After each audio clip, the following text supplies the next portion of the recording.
welcome in. It's from the Bleachers, broadcasting live here on the Fan Sports Network. Caden Formaster and Mark Musgrave. The voice you know. We are, I'm ready to go, Mark. Our viewers on YouTube might see you're scrambling though. What? Oh, you got it on cameras too. I got you on camera. You're caught. I thought for sure the listeners would have no. The listeners have no idea, but YouTube people watching are going to be like, "What's Mark doing?" I almost did something that the station wouldn't be known for, but it would be kind of nice to do this every now and then. Breaking news: there's a big fire going on somewhere over on. It looks like East St. George. If anybody knows about that, my goodness, give us a call, 435-990-9950. Tell us what the heck is burning. Yeah, I don't know what's burning. I don't know. We should have had a little breaking news sounder. I almost drove right over there.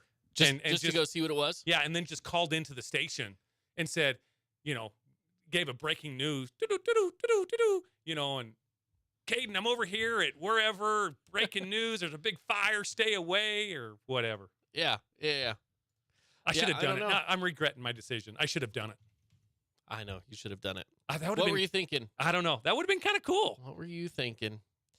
Let's see. Yeah, I don't know either. I haven't even seen it. I just got your text when you're saying, I'm on my way. Yeah. Stuff's happening around town. It's kind of crazy. But yeah, you said that, as you mentioned now, I guess there's a fire around town today. And like I say, you can't not see it. Like if you're driving around, there's a lot of black smoke. What would black smoke be? Is that like oil or something like that? I mean, it could be a bunch of things, I would guess, like right? Black. It's a dark black smoke. Yeah, I don't know. Anyways, anybody knows, shoot me a text or shoot us on the text line, 435-990-9950, or call in. You can be our breaking news person here on the Fan Sports Network. Breaking news. Oh, I would love that. I really should have went over there. Now I'm really disappointed in myself. Here's our breaking news sound effect. Ready? Breaking news. There's a fire. There's a fire in St. George, and that's all we know. That's all we know. Well, I do hope that everybody is safe. I don't know what's going on, but of course safety is paramount. So for sure. So we don't want to make light of it when there is something like this. But news is news. We are curious, and but I also don't want to be those people that see something like that happening, and then you go and congest the area. Yeah, that's true too. And then the emergency people who we actually need to get there are having a tough time because so many people are crowding it up. So right. So if you do know, great, but don't go out of your way. No, don't go over there. Just if you're there, give us a call. Yeah. 435-990-9950.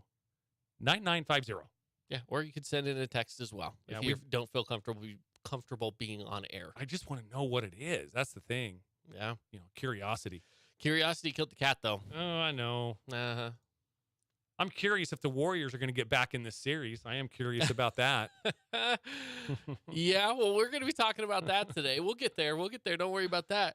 But today we did have the RPI come out, so we're going to take a look at the. I guess the RPI is great and all, but really we just want to know who's playing who as well. Yeah, and we know that now.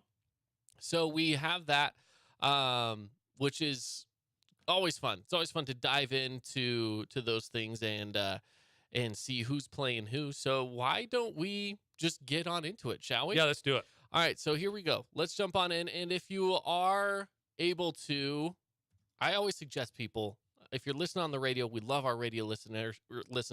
If you're driving in the car, stay listening on the radio. If you're at home, pull us up on YouTube so you can kind of see the matchups themselves. It's a lot easier to visualize brackets than it is for us to describe them across the radio. So I just wanted to give that quick little shout out that way. So anyways, here we go. Let's take a look at the Super Regionals and the bracket play. Starting things off, well, hey, Snow Canyon, Crimson, and Dixie, all with the byes. Right, yeah. Take the weekend off, you guys. So Snow Canyon is the 1 seed, Dixie the 2 seed, or excuse me, Crimson Cliff's the 2 seed, Dixie is the 3 seed. All of them will not have to worry about that super regional. They can just move on to BYU on the 15th, and that'll be all great. So let's break down the rest of it, though. The super regional matchups are as follows. One of them that we'll get out of the way, Mountain Crest and Logan. It's the 4 seed and the 13 seed. Mountain Crest is the one that's just shy of making that cutoff mark to try to be in the bye week, but they're not there. They're going to be in that 4 seed taking on Logan. Whoever wins that game will play the winner of Desert Hills and Cedar. Mm-hmm. Now, the way that the super regionals work, for those who don't know, this is basically you have best of 3 series. Yeah, it's across 2 days. Yeah, exactly. You have Thursday, and then Friday is a potential doubleheader. Thursday's game for Desert Hills Cedar is going to be at 7:30. You'll probably see on UHSAA that it says 4 o'clock. That was just their standard time. And then I know that the schools reached out and said, hey, we're both Southern Utah schools. We'd be more than happy to just play it at our normal time that we're always used to playing games down here. Let's play it at 7:30 at Desert Hills High School. So Thursday's game is 7:30 at Desert Hills. Friday is at 1 o'clock. The first game is at 1 o'clock. We're going to be broadcasting both of those ball games right here on the Fan Sports Network. It's the only super regional matchup that is a Region 10 against Region 10 team. It's also the only super regional matchup being played in Southern Utah at all. So we had an easy choice of games we're going to cover because it's the only one. Yeah, that's exactly right. And, we'll go over some of these matchups: Bear River, Pineview, Desert Hills, Cedar, and then also Green Canyon.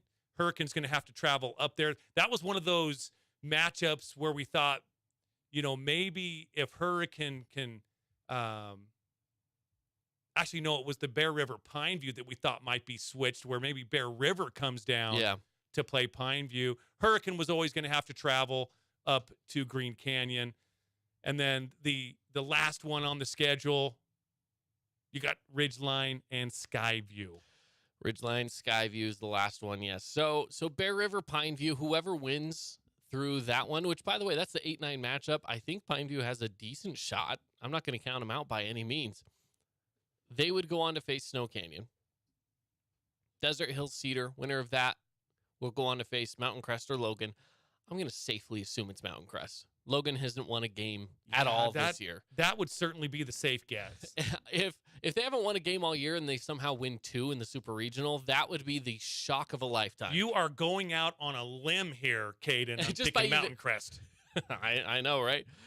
Anyways, then we look at Mountain Crest Logan. Yes, Crimson Cliffs would face the winner of Green Canyon and Hurricane, and then Dixie will face the winner of Ridgeline and Skyview. So there you go. Yeah, I'm pulling up the last matchup here. So just give me just a second here. I'm just pulling up the the Hurricane matchup here, so we can kind of talk about it a little more in depth. A little more in depth for sure. Yeah. Let's see. Hurricane. Here we go. I want to talk about all these Region 10 teams. Region 9 next year. We got to get back to used to Region 9. We can't do it yet. We'll get there. But we need to get back to doing that. So, all right. I'm just waiting for you to get it pulled up. That's going to be a good series. So pull it up. What do we got? So I've got Hurricane and Green Canyon right now. So overall, the Tigers are 6-12. But remember, the top 4 out of 5 teams are in Region 10. When you count Snow Canyon, Crimson, Dixie, and then Desert Hills at number 5. So a 6-12 Tigers team, and I think they're taking this into consideration when it comes to the RPI. This is going to be a good game against the Green Canyon Wolves. The Wolves are 14-11 overall. The Tigers are 6-12. Just kind of going through, breaking down the team scoring averages. Hurricane averages 6.9 runs per game. Green Canyon 6.2.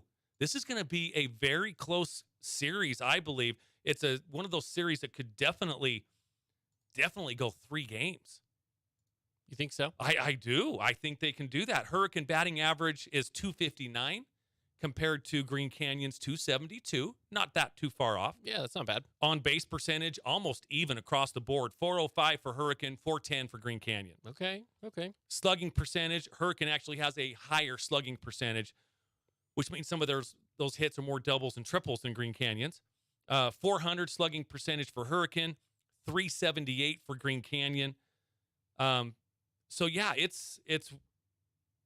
I think this could be a pretty close game. You know, Hurricane led by Sam Johansson, leading a lot of those categories for the Tigers out there. Also, you got Grant Schultzen.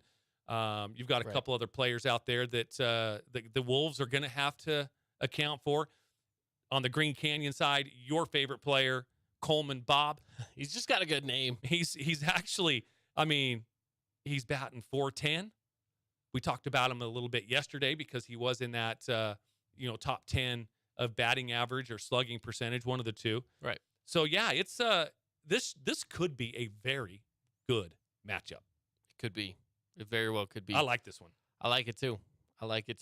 I think there's a lot of solid matchups throughout this entire thing. I think that's what makes it look like it's going to be a fun weekend for sure for this upcoming super regionals, but really it's just going to be a good week next week of state playoffs. And you look at the bracket, and it really is a lot of Region 10 teams that have a good shot of making it through, right?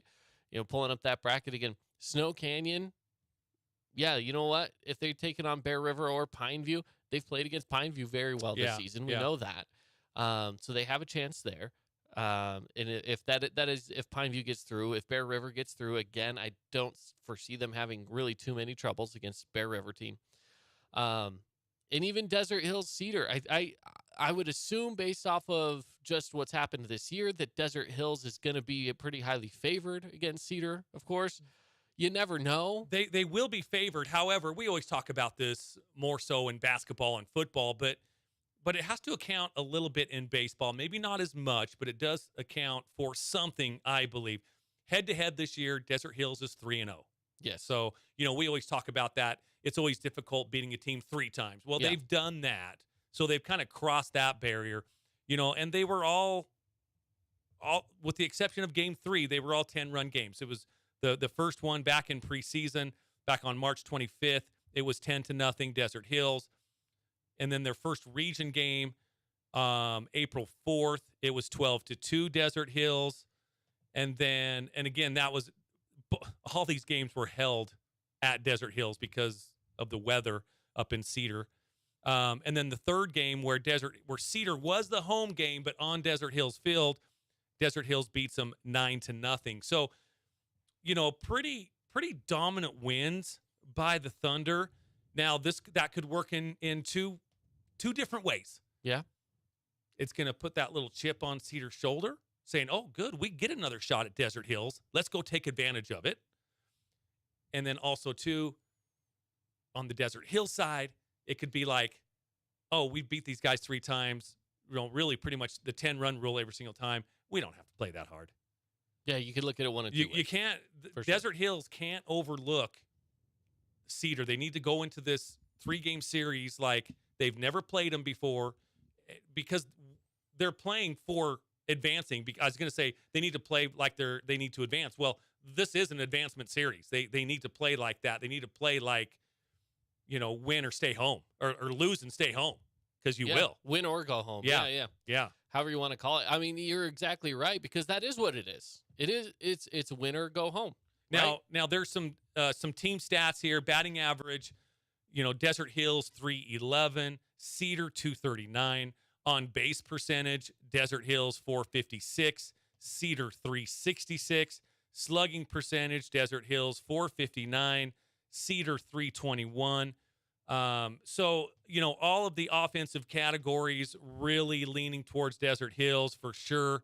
But again, you have to go out there on the diamond, on the field, and you have to put together a performance. You have to have pitching. You have to have fielding. And fielding is something Desert Hills has been a little iffy on this year. Right. You have to go out there. You have to pitch. You have to field. And you have to hit.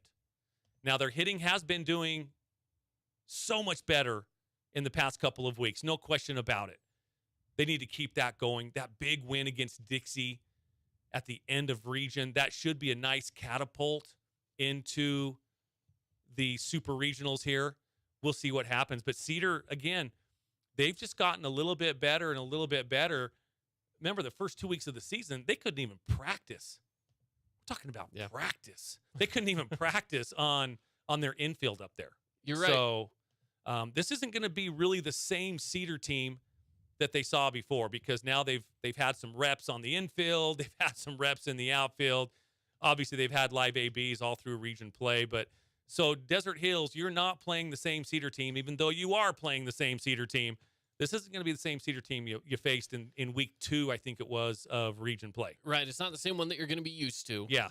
Because they are better. They've grown. I mean, they had a rough time getting their feet underneath them, getting the season started. But in the last few weeks, they have won a couple games, right? Yeah. So, we've talked about, you don't know what Desert Hills team is going to be showing up sometimes. Yeah, we've talked about that. Is it the team that shows up and they go and beat a really strong Dixie team? Mm-hmm. Or is it a team that's going to show up and really struggle against a mid-level team? A team that you should beat. That you should beat. And again, no disrespect to Pine View, but that was, Desert Hills was expected to win that game, and Pine View won that game, and they won it,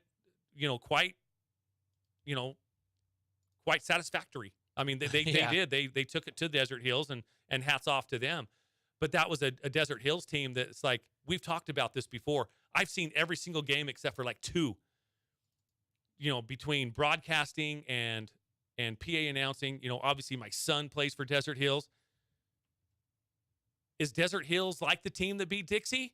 Or are they more like the team that lost to Pineview? I don't know.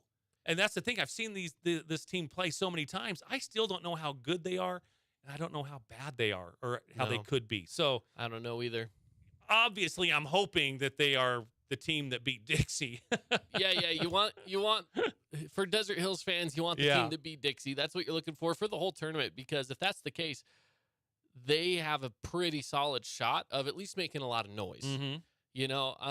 I don't think anybody is realistically going to be picking Desert Hills to go all the way to a championship and do so with a ton of confidence. I think the boys will be confident, right? But they are a team that could do it. I'm not going to say they will, but I'm saying that they could do it, right? And that's what makes them scary. You look at Snow Canyon, Crimson, Dixie, and it's easy to want to pick one of those 3 teams. And yeah, you know what? If we had over-unders and bets and stuff, I'm sure the over-under on those 3 teams is the one that would be the least amount paid out, right? That's what it would be. Well, Desert Hills is going to be a little bit of a better bet for you on that. And doing a region recap on Desert Hills versus those 3 teams, they started off with Crimson. They played Crimson very close the first game. I think like 5-3, maybe 6-4. And then they got blown out in the second game. Correct. Snow Canyon, same thing. They were in a position to win the game. They lost it late, so it was a very close game. And then the second game at Snow Canyon, they got blown out. Same thing with Dixie. They lost in a close one. I think it was 7-2 the first game at Dixie, and then they ended up beating Dixie on the Friday night game at Desert Hills. So they could have, they didn't. They were close to going 1-1 against all of those teams, and I know they didn't. But again, that just leads me to believe again, I just don't know how good this team is, and I just don't know. I just don't know. I mean, they're a Jekyll and Hyde kind of team, really. Yeah, it's true. And then you look at a team like Pineview against Bear River, right? I think Pineview is in some ways that way as well, where they have games where you're like, oh, this Pineview team's good. Yeah. They've had their moments where they shine really bright. I would love to see Pineview make it to BYU next week. I'd love to see them there on Monday afternoon at 3 o'clock playing against Snow Canyon. Well, obviously, we want all of the Region 10 teams. Now, granted, 100%. one of them can't because it's either Desert Hills or Cedar. Right. But we could have 6 or 7. We want 6 Region 10 teams when we go to BYU on Monday. Yeah, basically, Dixie, no matter what, you're playing a Region 11 team. Yes. There's no chance at anything else. You're playing a Region 11 team through the first round. Crimson has a shot at playing Hurricane, of course, or Green Canyon. Desert Hills, Cedar, you guys have to face off now. You don't have a choice. Thursday, you got to be ready to go. Pineview, you would be facing off against Snow Canyon if you can make it through Bear River. I mean, and then from there, and here's the thing, you have to remember as well that it's a 2-loss series once you make it to BYU, once you get into bracket play. Yes, double elimination. So just because you might lose a game on Monday doesn't mean you're out. You still have a shot at that championship. Let me ask you this. Were you a little surprised, like most people were, that Snow Canyon was number 1 and Crimson was number 2? Were you shocked at all? What was your shock factor 1 to 10? 10 being like you were blown away. 5. Right there in the mid. I was medium. I was like, I knew it could go either way. But with Crimson losing to Desert Hills. No. Crimson didn't lose to Desert Hills. Or not Crimson, sorry. Dixie losing to Desert Hills. And I left them out of the equation. I knew Dixie was going to be kind of off to the side. I'm like, okay. I knew they were going to be third. I think they're out of the top 2. So Dixie being out, that one wasn't surprising to me. Back to, though, the Crimson Snow Canyon. Now, remember, those two, when they played, it was 1-0 and 1-0. Yeah, They split. It all comes down to the strength of schedule. That's all it is. It really is strength of schedule. In Snow Canyon, you look at their schedule and it's like, yeah, you know what? I guess they just had the little bit tougher schedule. I will tell you, that's really it. My shock factor, I was a little bit higher than you. I was a 6 or 7. 6 or a 7. I really thought that Crimson was probably the best team in 4A. I felt that way. Watching them play, it feels like Crimson is the better team. And again, and no slight to Snow Canyon. No slight to Snow Canyon. I mean, we're talking. We're splitting hairs here. Exactly. We're splitting hairs. Exactly. I just feel that, Crimson is a little bit deeper, just about everywhere. Like pitching, hitting. I mean, both teams 1 through 9 have just a great lineup, no question about it. I just feel that Crimson has a few more arms in their arsenal than Snow Canyon does. And again, I don't know anything about Snow Canyon JV. They might have some they might have some arms on the JV level that I'm just not aware of. And if that's the case, I apologize, Coach Sechrist. Again, I just feel like Crimson has a little bit deeper staff with their arms. So here's the thing. It comes down to a big part of the RPI is also quality of wins. Mm-hmm. It's not actually all just based off of a win or a loss. So do they take a score into consideration? Take the scores into consideration a little bit. I looked at the RPI rules recently. Yeah. So these are some of Snow Canyon's scores. Okay, some of their wins. Uinta 21-1. Syracuse 5-1, Cottonwood 8-2, Provo 9-0. This is their whole schedule through here. Decent game with Ridgeline 7-4, 12-2 against Springville. All these are wins, by the way. Hurricane 11-1. They did lose to Salem Hills 11-5. Woods Cross 10-0. Wasatch 15-7. Cedar Valley 15-0. Pineview 16-4. So they're going out and getting blowout wins. And then you look at Crimson. They won more games, or I should say, they won more and lost less, right? But it's like 4-0, 4-1, 6-4. A few blowout wins here or there, 7-4, 6-3, And then, of course, they do have some blowout ones as well. But Snow Canyon, when they beat a team, they beat the team, Well, and a friend of the show, Brett, texted me, and he says, the difference was the opponent's winning percentage. That's what I'm saying. Yeah. When you're facing good competition. Yeah. And that opponent's winning percentage plays into 45% of your RPI score. And I'm not talking really RPI, although that was the question, is were you surprised that they were number one? See, and I guess because I looked at it analytically like that, I'm like, no. And I'm just going off of eye test. Sure. I don't know. And again, maybe I'm wrong. I don't know what Snow Canyon has at the JV level of pitching. I don't know. And maybe they're stacked. So, and again, if that's the case, I apologize, Coach Sechrist. I just don't know your whole program. I know a little bit more over at Crimson, and it just seems like they have more arms. Man, it's just going to be so good up there. I just can't wait. Well, I mean, off the top of my head, I can think of like 3 aces at Crimson, easy. Yeah, aces, right? Like aces. Right. We're talking about like guys that you would have no problem throwing them on your mound. Right. Snow Canyon has 2 that I can think of off the top of my head, and like maybe a third, So, all right, we got a phone call coming in. Let's go to our Fan Sports Network line. Let me get pulled up here. Hey, you're on with Fan Sports Network. Who's this? Hey, it's Brett. Oh, Brett. Brett, friend of the show, Brett. I was just texting Mark a couple of things, but hey, I was gonna say you go from texting Mark to calling in. I love it.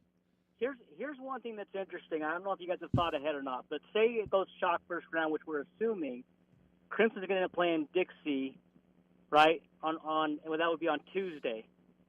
Well, does Coach Ibsen save Bell for that game, or does he throw him that first game, that Monday game? That's going to be really, really interesting to see who these coaches throw on Monday versus on Saturday, because we know Crimson has 3 horses. Yeah.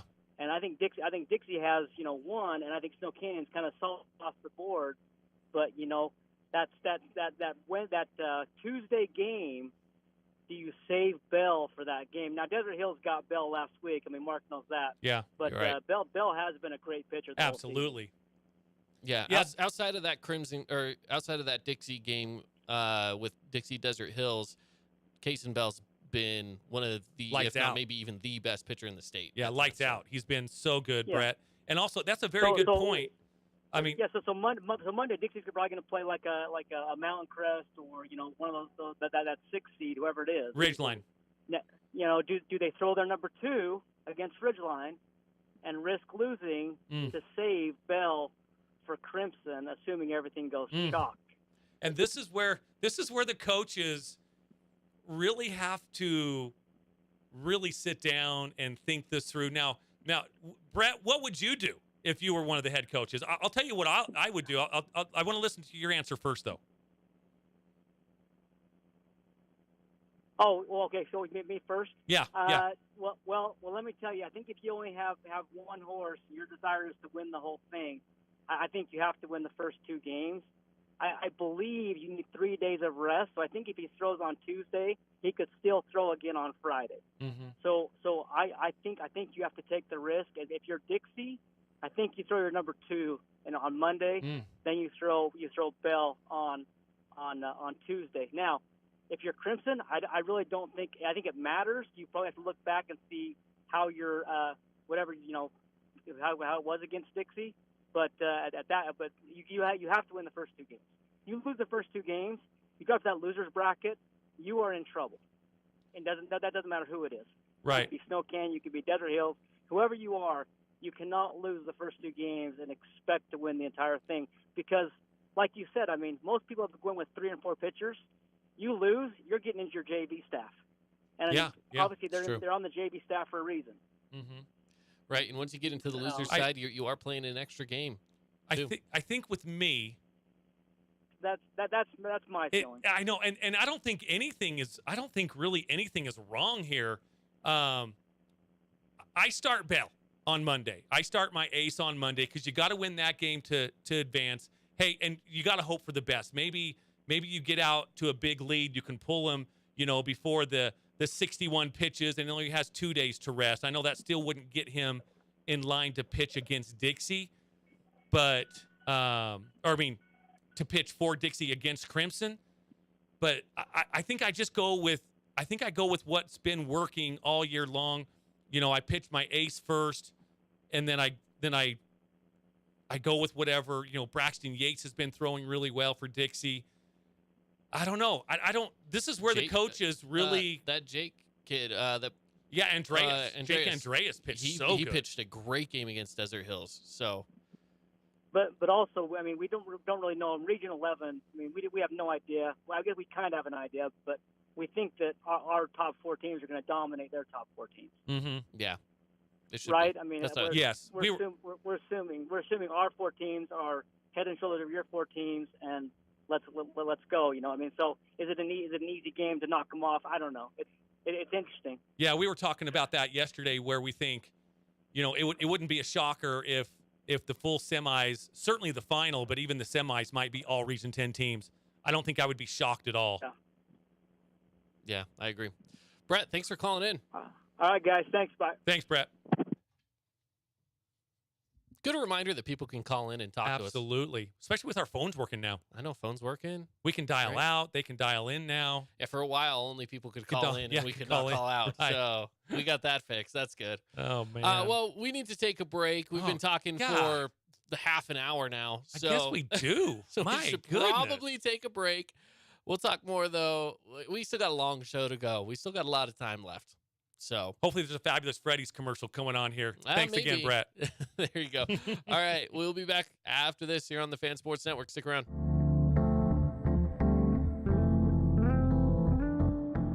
Did you know that St. George News has a new app?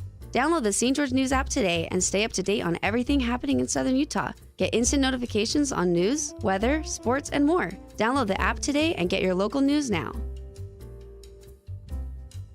Hey, it's Sheldon Demke. Check out the latest episode of What's on the Menu, a behind-the-scenes tour of local restaurants. We'll see some of their favorite dishes and get an inside look on how these dishes are prepared. Check out this week's episode at stgeorgenews.com and click the shows on the menu tab. As a local business owner, it's important to get the word out about your business. More people equals more revenue for you. Get your business in front of over 160,000 people in southern Utah each week with St. George News. Contact St. George News today. Media is everywhere. It's a part of our daily life, our routine, not just for entertainment, but to stay informed. Local media has the biggest impact on your daily life. It's what's around you, what matters. And at Canyon Media, our goal is to deliver the very best in local entertainment, news, and media.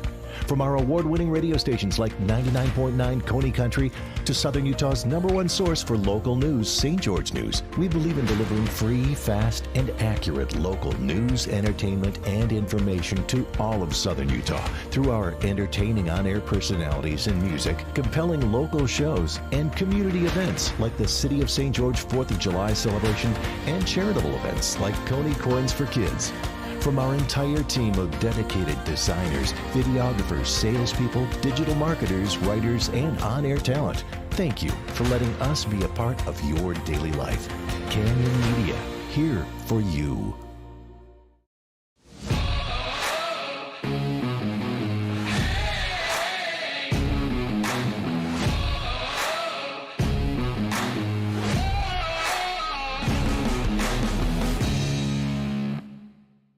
Check out this week's edition of TGIF on stgeorgenews.com. TGIF is your weekend adventure guide to all the fun and exciting things going on in Southern Utah this weekend. Find this week's edition at stgeorgenews.com and click the shows on the menu tab. Have a blast this weekend.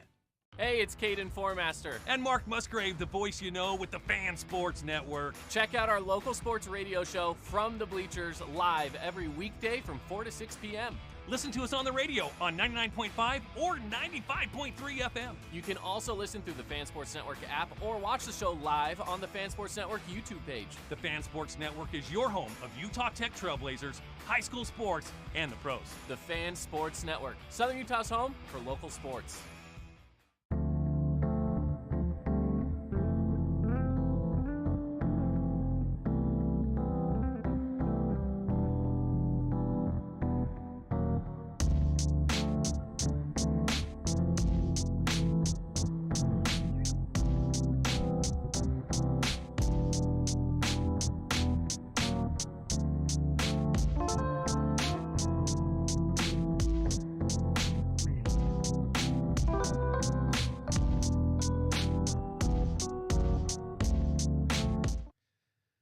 Welcome back in, everybody. It's from the Bleachers, broadcasting live out of the Findlay Hyundai studio here in St. George. Caden Formaster and Mark Musgrave. The voice you know.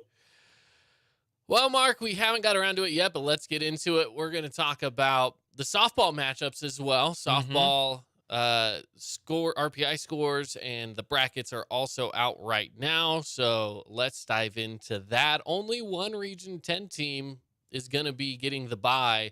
There's two really good teams in softball in Region 11 in Ridgeline and in Bear River. But Desert Hills is the team that will get the bye. Yeah, they will move on. Lady Thunder, take the weekend off. Go support those boys. They're going to have to be playing their butts off, so you can go support them. But again, the 2023 4A softball state championships, they will be held at the Cottonwood Softball Complex. That's on May 17th and 18th. And then the finals, May 19th and 20th, they will move over to Gail Miller Field at BYU. So a lot of stuff's going to be happening. We kind of swap locations a little bit, where we're at BYU the first couple of days, move over to UVU, and then the girls will move in over to BYU to do their championships. Yeah, just a little flip-flopping going on. Just a little flip-flopping. So, yeah, with that said, Ridgeline, Bear River, Desert Hills, they all get the bye. And then it's going to be Snow Canyon and Pineview. That's the 4-13 matchup. So some Region 10 action. I don't know if they're going to move that game back yet. I haven't heard anything as far as that one goes. Like I said before, for the Desert Hill Cedar game, that one is going to be 7:30. Yeah, so if you see it as 4 o'clock, that one's 7:30. Some of the local games are changing time, so just be aware. When they're both local teams, they're kind of treating it like a Region 10 matchup. So we're kind of pushing those games. So does that game get pushed back to 7 o'clock? Maybe. They very well could. And we will certainly let you guys know either on air or through social media when and if we hear anything that changes. So, make sure that you're following us on all the platforms: Twitter, Instagram, Facebook, YouTube, and obviously download our app, the Fan Sports Network. It's all free.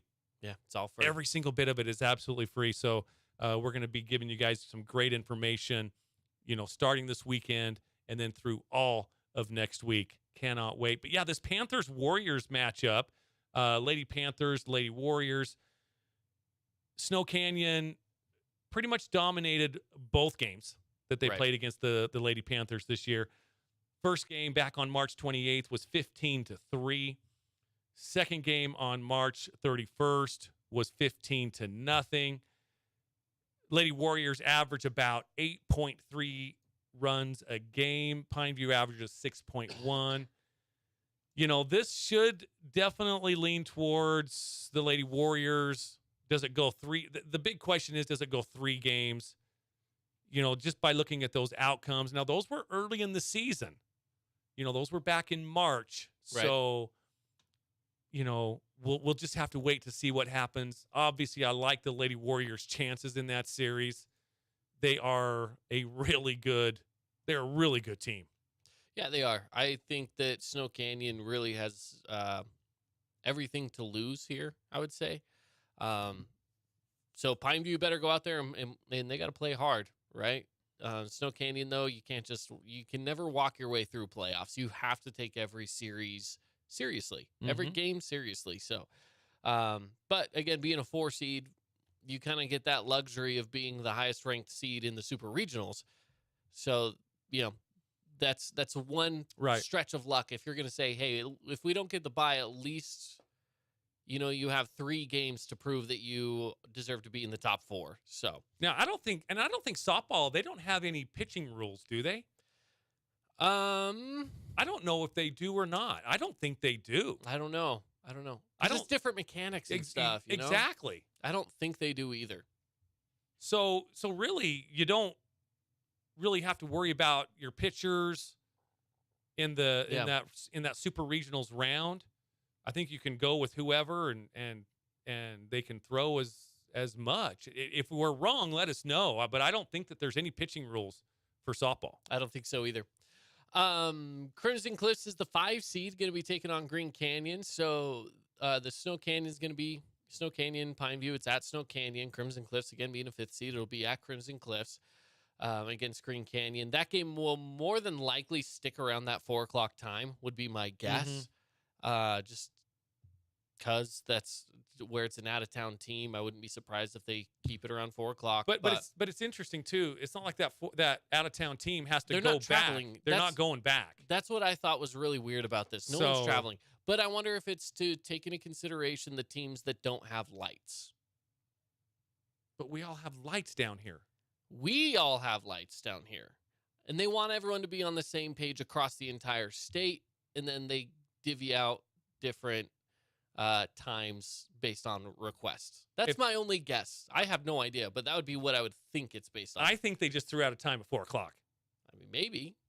I think they just wanted to set time of like, when can everyone play? And they're like, exactly. 4:00. Yeah, 4:00. Because if they said 7, and let's say Cedar was a home team, which they are, by the way, for softball, and they don't have lights for softball. That's true. You know what I mean? Yeah. So if they were just like 4:00 across the whole state, because some teams don't have lights. I just take it for granted that everybody has lights, and I know that that's not the case. But that's not true. I know, it's really not. You think everyone has lights. We are very fortunate down here in Washington County. Honestly, I think that's what it is why they put a time of 4:00 is because not all high school fields have lights. Yeah, because they're not traveling back, so that has nothing. I wouldn't think that has anything to do with it. It's the only thing I can think of. Yeah. But then again, we have lights. But they're not going to go through when they first put out the bracket. They don't know what teams are in which slots, so they just say, it's going to be 4:00. That's true. That's true. Yeah, and they put the times on there. They stamp the times on there as well. And then they change it accordingly later. Yeah. As we know, Desert Hills game is going to start at 7:30 against Cedar for baseball. Anyways, getting ahead of ourselves a little bit there. Crimson Cliffs 5 seed taking on Green Canyon. Skyview is. Oh, go ahead. I was just gonna say I expect Crimson Cliffs to advance in that as well. They're averaging 7.5 runs a game. Green Canyon 6.5 runs a game. But Crimson 12-7 overall in a very tough region. Well, I mean Green Canyon's in a tough region too. They're 7-18 overall. But yeah, I do like Crimson Cliffs. Chances, especially being that they're at home. I'll tell you what, a lot of their team stat comparisons are very similar. Batting average, Crimson Cliffs, Lady Mustangs are 304.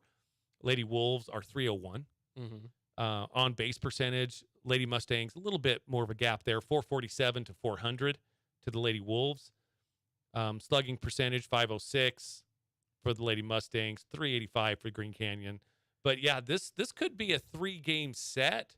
But I certainly expect Crimson Cliffs to advance. Yeah, I do too. Skyview is going to be hosting Dixie. Skyview's the 6 seed. Dixie's the 11 seed. And then Cedar is hosting Logan. So another one of our Southern Utah teams that's hosting. And then Mountain Crest, Hurricane. That's the 8-9 matchup. And somehow Hurricane just likes that 9 seed for whatever reason between baseball and softball. They like that 9th seed. Yeah, both of them having to travel. So yeah, good luck though. To remember, was it football or was it basketball that Hurricane traveled and they upset whoever they were playing? It was just this past season as well. I think it was. Shoot, I wish I would have thought about this before. But they went up, they traveled, and I can't imagine it was last season's baseball. I can't imagine that. But I know that they traveled up, they beat whoever they needed to beat, and then they were in the tournament. So it's possible. It's possible for all of these Region 10 teams that are traveling to go up, beat who you need to beat, so that you're in the bracket play come Monday. I'm rooting for every single Region 10 team except Cedar. You have to throw in the except Cedar, huh? By the way, I'm looking up and that's just because my son plays for Desert Hills. So I was just looking up baseball from last year, right? And the Hurricane was a 10 seed. And they beat Ridgeline. So that must be what I'm thinking. I didn't think it was baseball. They went up, they beat Ridgeline, and they had to face against Snow Canyon in the very first round. Right. And that game was 19-8, a high scoring game. It was baseball. I knew there was something in my head that Hurricane went up and upset whoever they were playing. Yeah, that's what it was. That's what the game was. So, yeah. Yeah, congrats to Hurricane from last year. So it's possible. It's possible. Yeah. Hurricane has paved the way last year to go up and beat the higher seeds up in Region 11. They've paved the way. Yep. They lost to Dixie in the first round, and then it was Hurricane lost to Snow Canyon in the second round. So they weren't able to get a win in the bracket play, but they were there. They knocked out Ridgeline. They weren't expected to be there. Yeah. They were there. Exactly. And that's what was important. Yep. So yeah, kind of cool. Yep. Kind of cool anytime something like that happens, and I hope to see something like that happen again. We got 3 teams on the road, so maybe one of those 3 teams will have a shot. You never know. Let's take another break. We're going to be wrapping up the first hour here from the Bleachers when we come back right after this.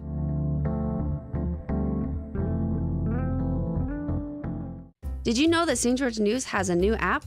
Download the St. George News app today and stay up to date on everything happening in Southern Utah. Get instant notifications on news, weather, sports, and more. Download the app today and get your local news now.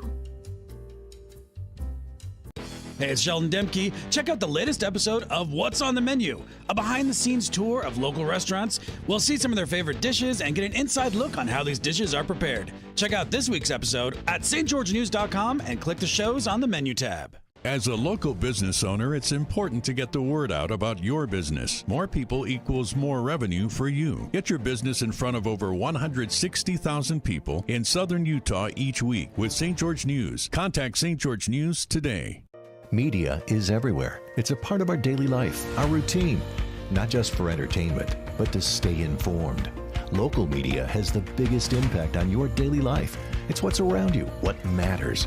And at Canyon Media, our goal is to deliver the very best in local.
Did you know that St. George News has a new app? Download the St. George News app today and stay up to date on everything happening in Southern Utah. Get instant notifications on news, weather, sports, and more. Download the app today and get your local news now. Hey, it's Sheldon Demke. Check out the latest episode of What's on the Menu, a behind-the-scenes tour of local restaurants. We'll see some of their favorite dishes and get an inside look on how these dishes are prepared. Check out this week's episode at stgeorgenews.com and click the shows on the menu tab. As a local business owner, it's important to get the word out about your business. More people equals more revenue for you. Get your business in front of over 160,000 people in southern Utah each week with St. George News. Contact St. George News today. Media is everywhere. It's a part of our daily life, our routine. Not just for entertainment, but to stay informed. Local media has the biggest impact on your daily life. It's what's around you, what matters. And at Canyon Media, our goal is to deliver the very best in local entertainment, news, and... Welcome back in, everybody. It's From the Bleachers here on the Fan Sports Network. Caden Formaster, Mark Musgrave. The voice you know.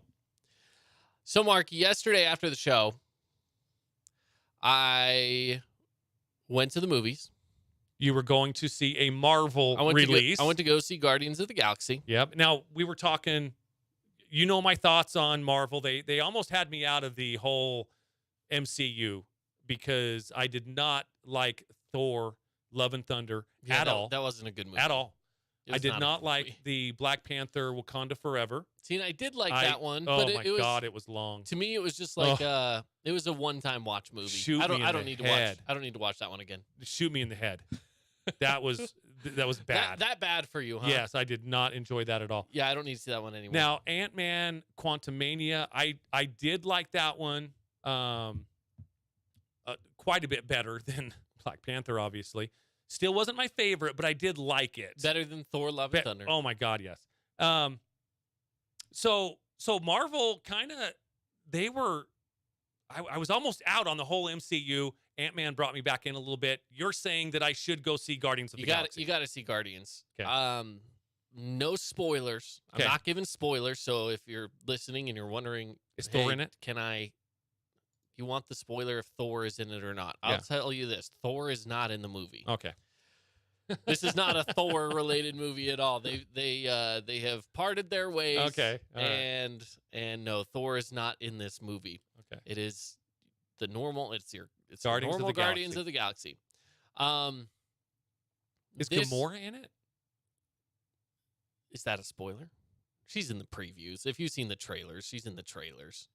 But it would have to be the It's Gamora it's the that past. the past It's Gamora the past one that time traveled. that never fell in love Someone- with. Yes. Okay. So someone who has never watched any Marvel movies, you're like, I don't know what you guys are talking about. No, I no spoilers, but it was a good movie. Okay. I really enjoyed it. How do I put it? I'm trying to find a good way to put this movie without spoilers. It is a great in-depth look at characters that we haven't seen an in-depth look at. Oh, really? Yet. Really? Some good backstory. To the Guardians To the Guardians. characters. Yeah, to the Guardians. Now everybody gets, of course, their own. You know how it is in the team up movies. Everybody has at least one scene where they shine bright, right? Mhm. And it's true with this one. Everyone has a moment where they step up to be the hero Yeah. in the moment, right? It's definitely centered around some more than others. Is Groot Groot's bigger? there. Is he big? Did you watch the holiday special? Yeah. He's about the same About that size? About Okay. the same size. That was a good holiday It special was too, so by the funny. way. That Yeah, was good. that was a great one. Eh. It takes place pretty much right where that one ends Oh, really? is where this one kind of begins. Like Okay. like all within the same time frame, same spot, same. So if you watch the holiday special, this is where this one kind of kicks off. Okay. So it's really good. I really enjoyed it. I would go see it again. I can't say the same thing for Ant-Man, for Black Panther. Those were ones that I was like, I don't really care. I'm okay if I don't see those again. Well, one thing that's connected to the Guardians of the Galaxy is the soundtracks. Yes. Okay. So I found this ranking by Rolling Stone. I think they're legit. Sure. Ranked by Rolling Stone, every Guardians of the Galaxy song. Now, we're not going to go through all top 20. We're just not going to, we don't have the time to do it. No, we're not going to do that. That'd be a lot. However, I want your thoughts on some of these. So Flashlight is ranked number 1. And I'm not quite sure. Is that in the third? It's by Parliament. I honestly, I don't know if I know that song. I might know it if I heard it. Mm-hmm. But Flashlight is number 1. Surrender by Cheap Trick, number 2. I love that That's song. a good song. Love that song. The Chain by Fleetwood Mac, number 3. Yeah. That must be in the third one. Is that in the third one? Honestly, I don't even remember. Um, It could have been. I Want You Back, Jackson 5. Oh yeah, that's a good one. That was in Now- the first. That was in the very end of the first movie. Now, the one that I think they're way off on, and everybody, I mean, I play this at basketball games, football games. I hear it even on TV, like playing at the big arenas Okay. and the big stadiums, is Come and Get Your Love. Oh yeah. Okay. They have this number 16. No, that's got to That's be way low. That's got to be top 5. I agree. Yeah, they have this. And then Cherry Bomb, they have it 15. You know, actually, I don't love Cherry Bomb. I don't love it, but I do like the song in Guardians. Okay, sure. Some other ones, Escape, the Pina Colada song, Ah, is yeah, that one had to be on there. number 12. Now, here's one. At the end of number 1, of the very first one, Yeah. Ooh Child. when he's singing it. Child. Yeah. He's Yeah. like, what are you doing? Like, it's a dance off. It's a dance off. They have that at number 10. I think that's a little low. I'm not comparing the songs. I'm comparing them to in the movie. In the movies and where they fit. Okay, yeah. So anyway, it's just a fun thing that I found here. And I just thought Come and Get Your Love was way too low at 16. Gotcha. Way too low. Gotcha. Anyways. I will say that this one, so the way the Guardians movies have worked, they've progressively gotten newer and newer music as they go along, right? Because it started out with a mixtape that he got from his mom, and mixtape 1 was a lot of songs from the 70s. From the 70s, yep. Mixtape 2 was a lot of 80s songs. Yep. Right? And then he gets the what is it called? It's like a Zune is what they call them. That's right. I remember that. Yeah, it's like an old MP3 player. Yes. Anyways, they get that, and then they this last movie, a lot of 90s songs. No Sleep Till Brooklyn, Beastie Boys makes the list. All right, we got to go to another break. We'll be back top of the hour when we come back here on the Fan Sports Network.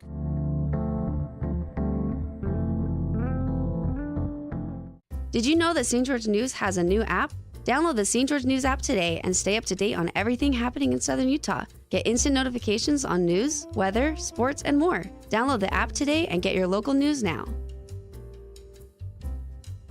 Hey, it's Sheldon Demke. Check out the latest episode of What's on the Menu, a behind-the-scenes tour of local restaurants. We'll see some of their favorite dishes and get an inside look on how these dishes are prepared. Check out this week's episode at stgeorgenews.com and click the shows on the menu tab. As a local business owner, it's important to get the word out about your business. More people equals more revenue for you. Get your business in front of over 160,000 people in southern Utah each week with St. George News. Contact St. George News today. Media is everywhere. It's a part of our daily life, our routine. Not just for entertainment, but to stay informed. Local media has the biggest impact on your daily life. It's what's around you, what matters. And at Canyon Media, our goal is to deliver the very best in local entertainment, news, and media. From our award-winning radio stations like 99.9 Coney Country to Southern Utah's #1 source for local news, St. George News, we believe in delivering free, fast, and accurate local news, entertainment, and information to all of Southern Utah through our entertaining on-air personalities and music, compelling local shows, and community events like the City of St. George 4th of July celebration and charitable events like Coney Coins for Kids. From our entire team of dedicated designers, videographers, salespeople, digital marketers, writers, and on-air talent, thank you for letting us be a part of your daily life. Canyon Media, here for you.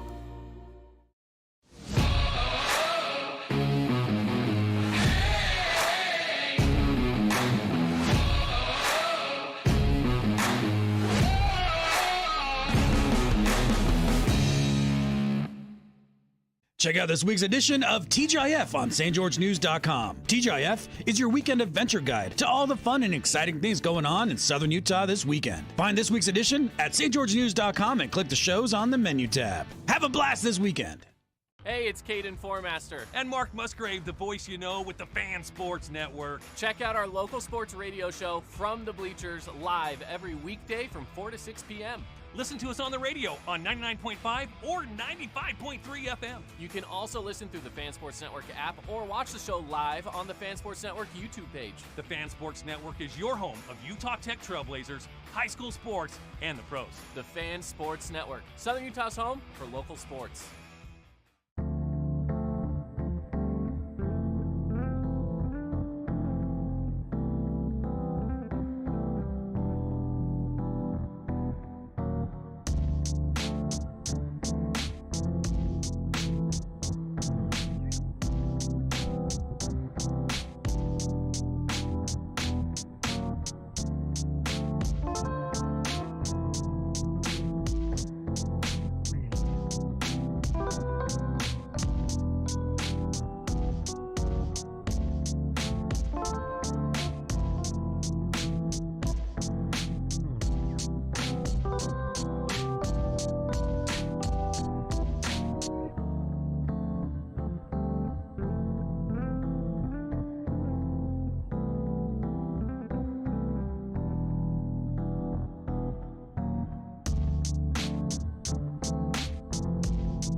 back in, everybody. It's From the Bleachers here on the Fan Sports Network. Caden Formaster and Mark Musgrave. The voice you know. We welcome you back in here to the Findlay Hyundai studio in St. George. Findlay Hyundai, proud sponsor, of course, of our studio. Yeah. Love our sponsors. Certainly friends of the station. That's right. That's right. Well, we've talked a lot of local sports today so far, which is not a bad thing. Yeah, we that's love for our sure. we love our local sports. My goodness, I'm really looking forward to, not just this weekend, really looking forward to next week when we're up doing the baseball broadcast. Again, there'll be many ways you can listen to us. You can watch us. We're doing the KSL broadcast from up there. We've partnered with them to broadcast the games, even when it's a Ridgeline Green Canyon game. We will be the broadcast team. Really looking forward to it because, again, on the baseball side, Region 10 really does dominate baseball.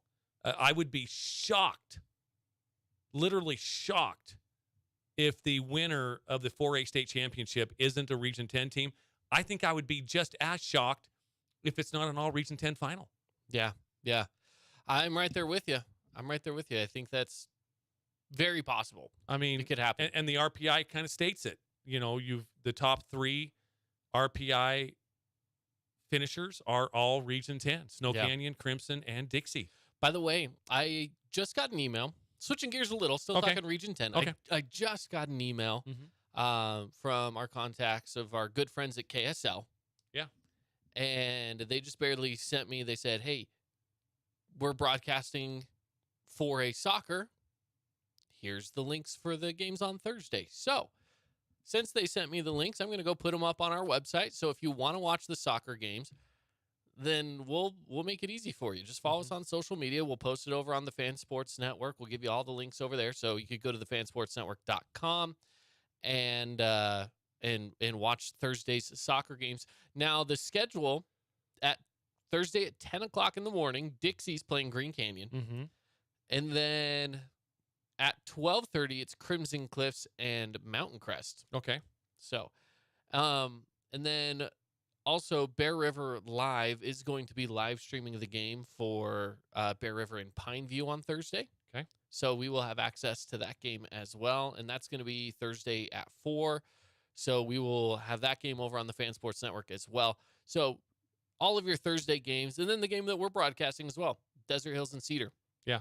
So over on the fansportsnetwork.com on Thursday, we will have at least 4 different games being broadcast over there. Yeah, when it comes to the state playoffs, I don't think anybody has the coverage that we're going to have. So, again, make sure that you're following us on all of the social media platforms.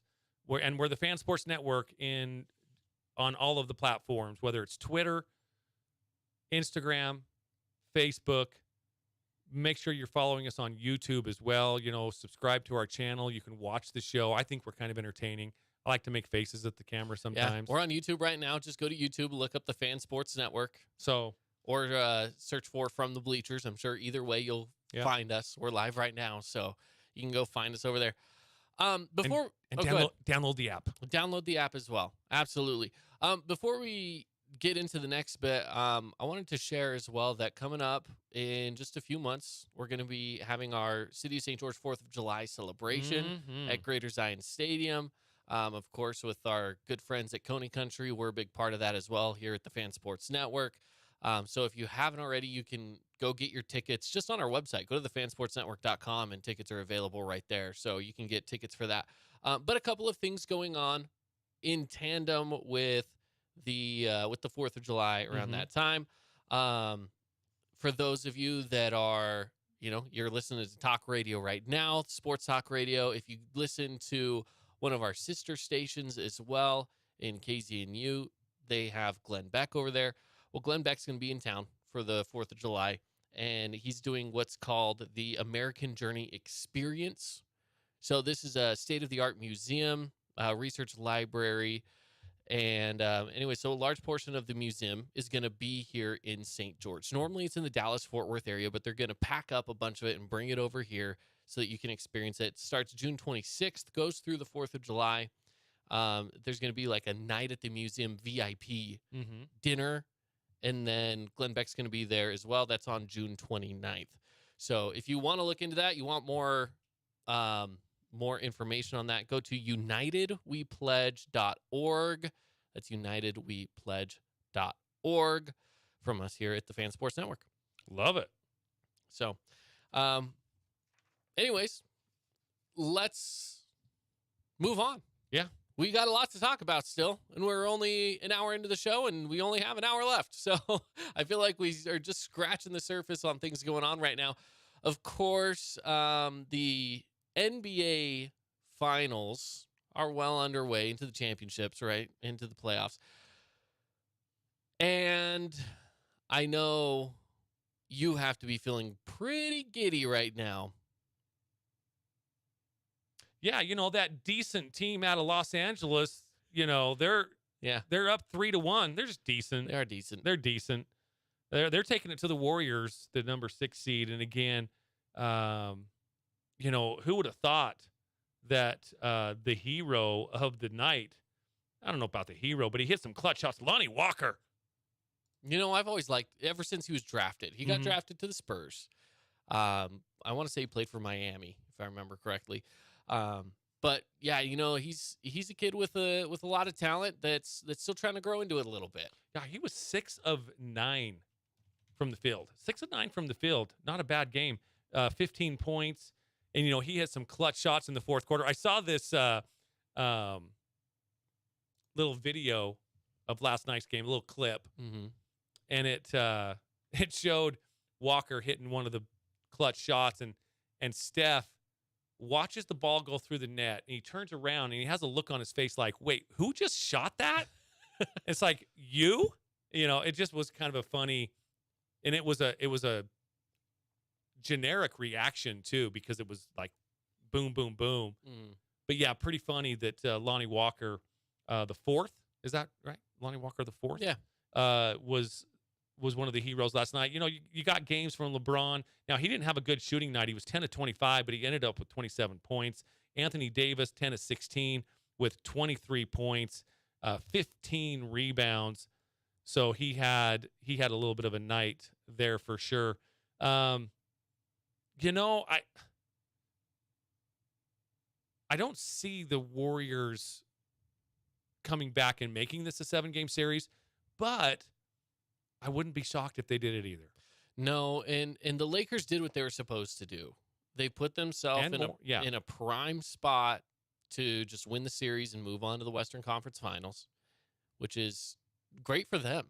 I mean, they pulled off something that's really tough to do, and it's really tough to get up 3-1. Now, there were some talk show hosts I was listening to today that were saying things like, yeah, the Lakers being up 3-1, they'll just rest some guys for Game 5 up in Golden State and then be ready for Game 6. I think that is ludicrous. I don't think they do. I don't think they do either. Not right now, because here's the thing. I'll let you finish your thought first. You got to win the series that you're in. You can't look forward. You got to win the next game. Yeah. And if they can do it in Golden State, great. Maybe Golden State, the Warriors, maybe they're deflected a little bit. Their shoulders are sagging a little bit. Their heads are hanging a little bit. You got to take advantage of that if you're the Lakers. I always say, and even to my pickleball partners, I'm always like, put your cleat on their neck and step down when you have the opportunity. You got to do that. You don't want to give them any momentum. You don't want to give them any confidence. You want to smash them while their confidence is down a little bit. Yeah. Yeah, I can agree with that. What I was going to say is that right now you're up 3-1 in the series, and the other series is tied 2-2. They have to play at least 2 more games. Just go out there and get the win. Yeah. Play hard, get the win now, move on, because once you move on, you're going to have a while to rest, because that series is going to take a little bit to finish up.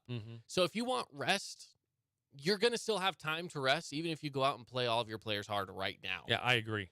So I don't know what they're thinking with, rest them. You have one you can lose. It's like, technically, do you have one you can lose? Absolutely you do. But I wouldn't be fighting for a loss right now. I agree. And I think it was just one of those talk shows that, hot take.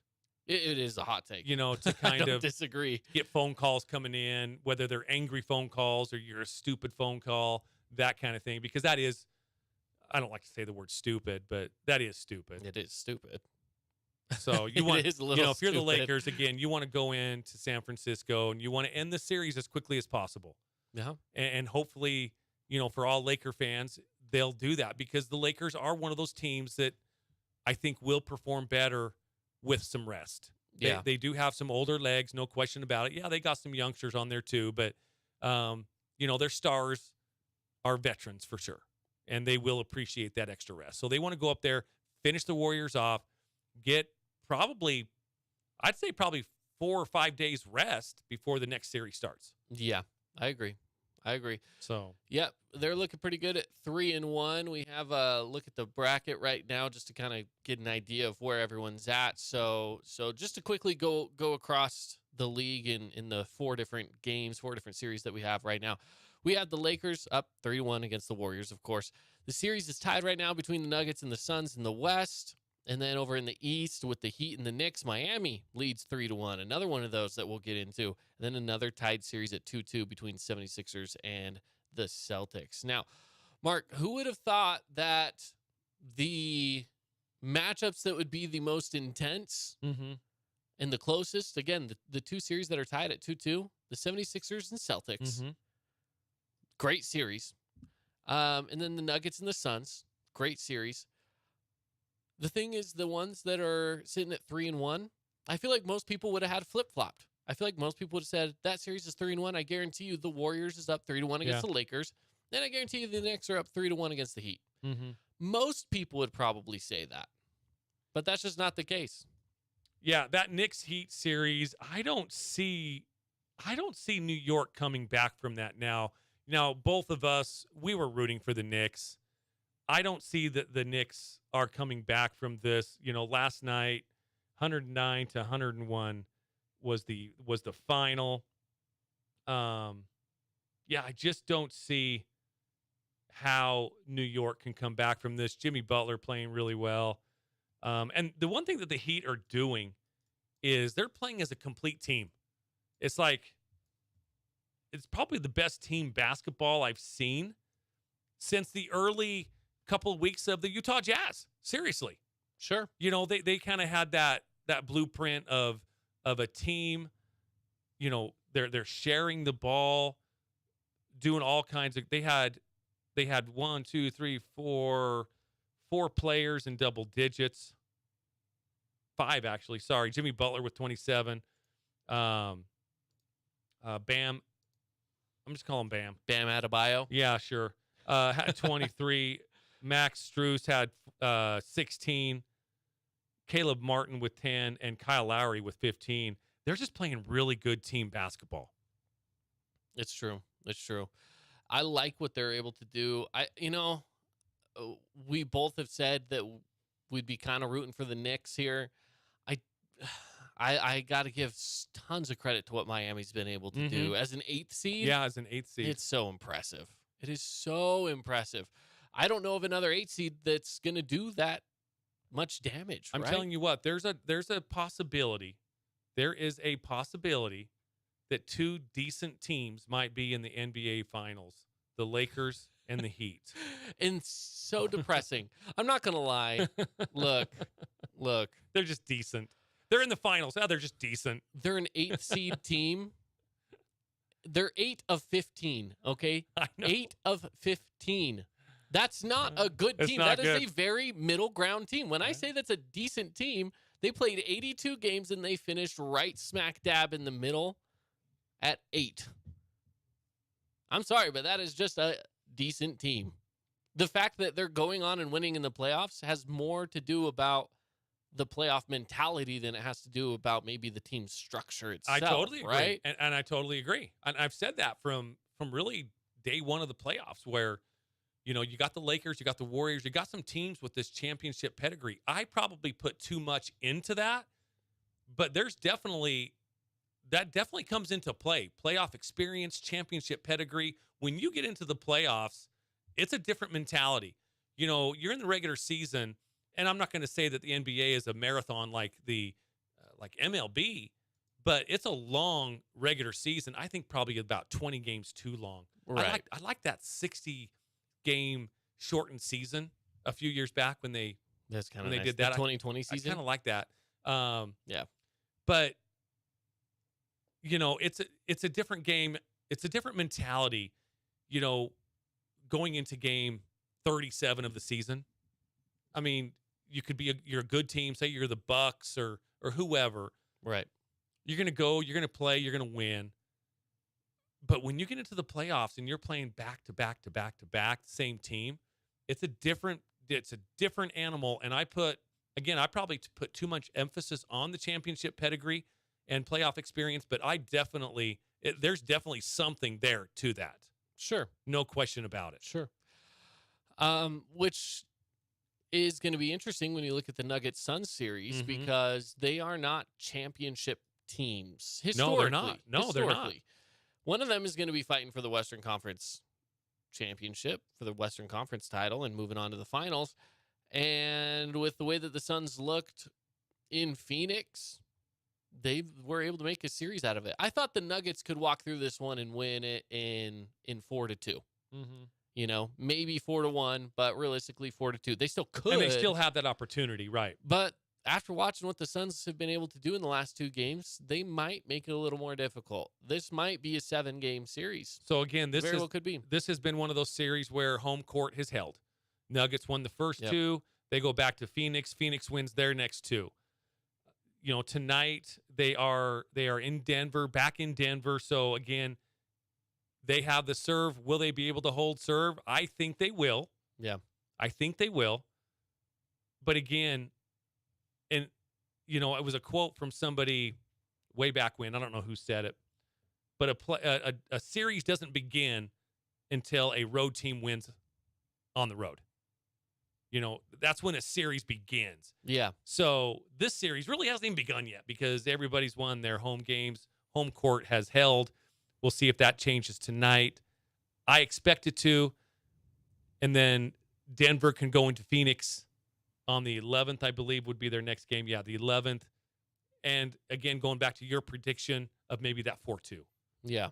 They'd have an opportunity to. And then the 76ers and the Celtics, I've been torn with this series from the beginning. I want the Celtics. I think the 76ers have a pretty decent team. They seem to prove it. And in this whole series has just been nothing but solid games. It's a fun series to watch as a fan who doesn't really care too much who comes out of it. Like I said, I do prefer that the Celtics are the team coming out of it, but I don't care too much. It's just been fun to watch, though, as a basketball fan. Who has the, in your opinion, who has the momentum in this series? Now, I know there was an overtime game last game. I would say just because Philly won the last game at home, Philly has it. You feel they kind of have the momentum right now? But it's going to change immediately the second they step into the Garden. And they're playing against the Celtics on their home floor in front of the Celtics fans. The Celtics will immediately regain that momentum. And that's the thing about basketball is it shifts so quickly. Probably the 2 most difficult cities to play in. Philly and Boston? Yeah. I can't imagine. Like when you're the guest and you're going into Boston, they are a rowdy crowd in Boston. Yeah, 100%. And obviously in all the sports in Philly, Philly fans take their sports very, very serious. To the next level. So both teams really do have a true home court advantage when it comes to fans. Yeah. No question. Absolutely. Both fans are ruthless. They definitely are. They are ruthless. It's crazy. It's been a fun NBA Finals. I can't complain. So, yeah, I'll take it where it's at so far. But let's head to a break. About that time again. So when we come back, we'll have more for you right here on the Fan Sports Network. Don't go anywhere.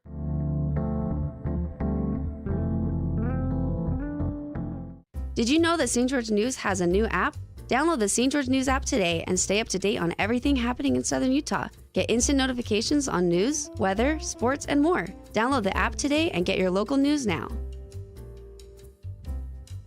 Hey, it's Sheldon Demke. Check out the latest episode of What's on the Menu, a behind-the-scenes tour of local restaurants.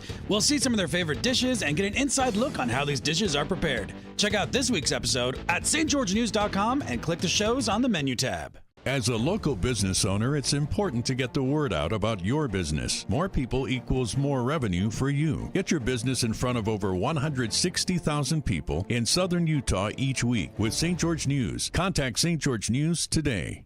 Media is everywhere. It's a part of our daily life, our routine, not just for entertainment, but to stay informed.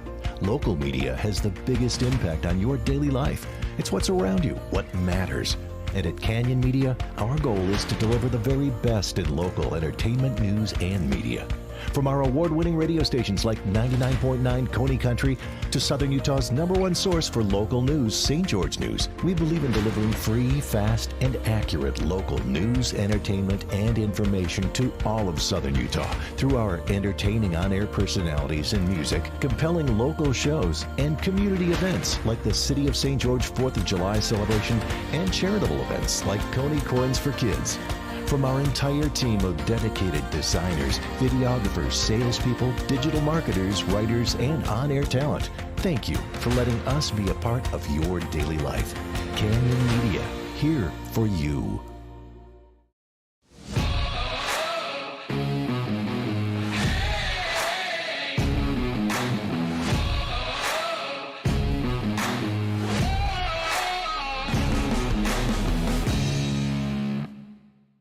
Check out this week's edition of TGIF on stgeorgenews.com. TGIF is your weekend adventure guide to all the fun and exciting things going on in Southern Utah this weekend. Find this week's edition at stgeorgenews.com and click the shows on the menu tab. Have a blast this weekend.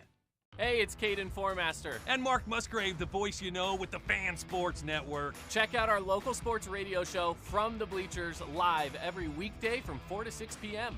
Listen to us on the radio on 99.5 or 95.3 FM. You can also listen through the Fan Sports Network app or watch the show live on the Fan Sports Network YouTube page. The Fan Sports Network is your home of Utah Tech Trailblazers, high school sports, and the pros. The Fan Sports Network, Southern Utah's home for local sports.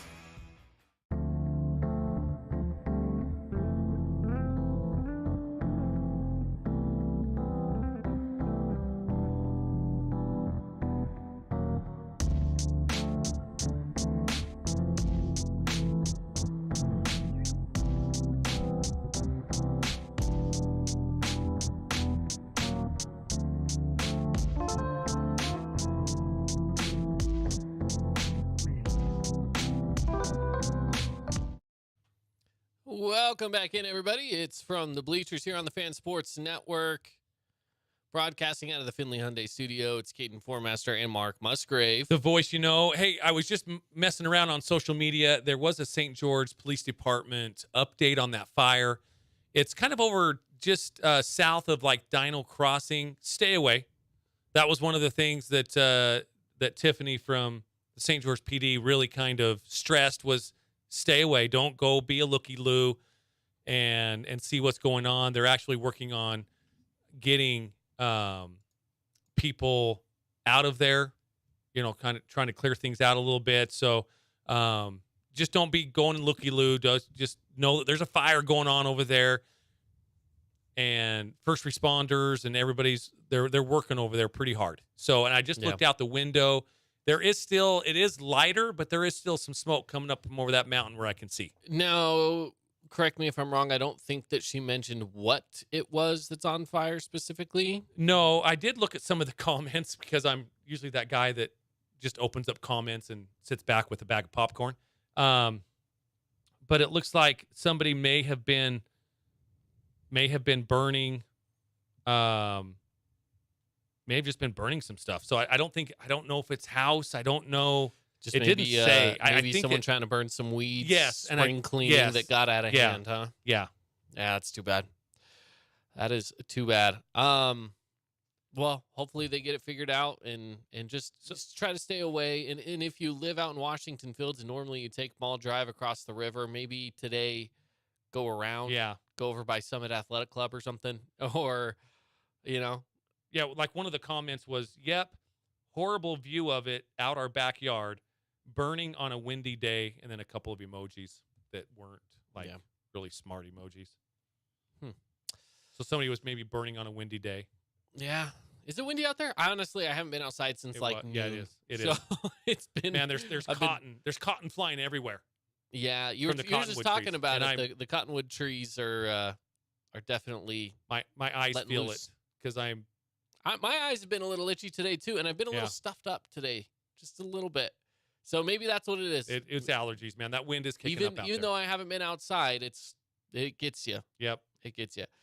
Yeah, that's how it goes. Hey, quick shout out again. So earlier when we first started the 5 o'clock hour of the show, we were talking about 4th of July celebration. Get your tickets now. Here's something cool going on as well around the 4th of July time. This is actually happening on June 28th, so kind of leading up to it. There's what they're calling it's a golf tournament, the Blueprints of Liberty. It's a golf tournament starting 8 o'clock at the Ledges, which is going to be cool. So foursomes can sign up for the tournament. This is something that United We Pledge is putting on. You can go to unitedwepledge.org and sign up today. So it's $1,000 for your foursome. There's details about the golf tournament, sponsorship opportunities, all sorts of stuff like that. Again, just unitedwepledge.org, and they have everything that you're looking for. So, love it. Yep. Anyways, if you want to be a part of something that's patriotic and golf, good combination. Count me in. You're like, I'm patriotic America and I love golf. And golf? We got it. Count me in. We got it. Well, I'm going to have to look into that. Yeah, there you go. Anyways, let's see. We talked NBA. We've talked a lot of Region 10. What have we got to? What are we getting to now, Mark? Well, we got a lot of stuff still that we've yet to cover. I ran across something that I want to see if you agree on. Okay. I ran across an all-time running back list, okay, that has it in tiers. And I just want to kind of look this over to see how much we agree upon and how much we don't agree upon. Okay. And let's start, oh my goodness, what tier? Do you want to start from the bottom and go up, or do you want to just start with the top dogs? Start with the top dogs. Let's start with the top dogs. So tier 1. Tier 1, let's do it. These are all-time running backs, all right? I'm giving you some music for your all-time running backs. Let's go. You got Barry Sanders, Jim Brown, Walter Payton, and Emmitt Smith. You got 4 in that top tier. Now, let me just go over the second tier, and you tell me if any of these second tiers belong in that fourth tier, or in that first tier, or you tell me if anybody in that first tier needs to drop down. Now, the only one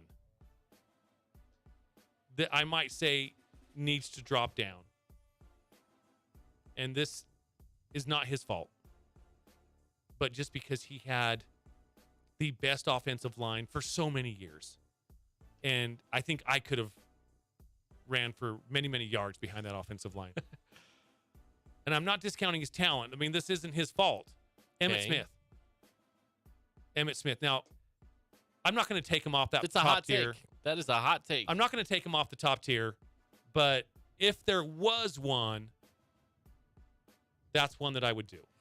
And again, just because he had the best offensive line for many, many years. And again, that's not his fault. That's not his fault. He's running behind who is in front of him. So, hats off to him, or helmets off to him, whatever you want to say. But that would be the only one. So here's the second tier guys, though. And tell me if you think any of these guys should be in that top tier. Eric Dickerson. O.J. Simpson. And we're talking football. Juice. No. Yeah, Juice. We're just talking football. That dude was killer. Anyway, LaDainian Tomlinson, LT, Marshall Faulk, and Adrian Peterson. Any of those second tiers, do you elevate any of those, Caden? That's tough. I have one in mind that I would.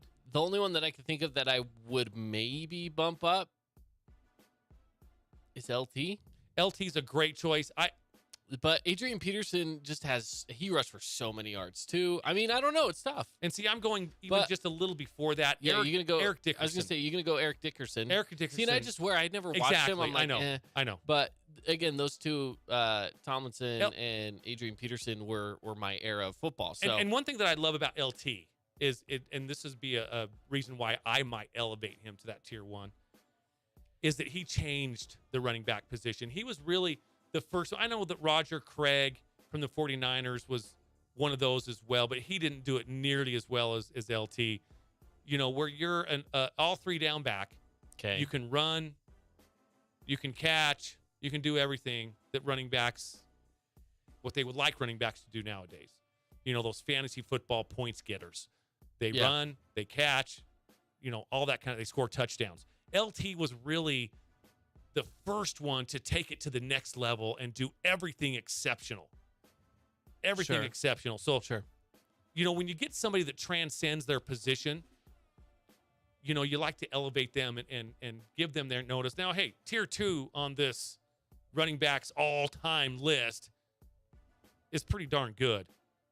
But yeah, LT, kind of like Steph Curry with the, you know, he changed basketball. Yeah, you look at it, whether you like it or not. You look at the GOAT conversation. Is Steph Curry in that top tier? He's probably a tier 2 guy, but he made the game very different. He changed the game, no question about it. And you even have other guys that utilize the 3-point, right? Mm-hmm. They played a similar game to Steph, but Steph made it so that the 3-point game is what it is today, right?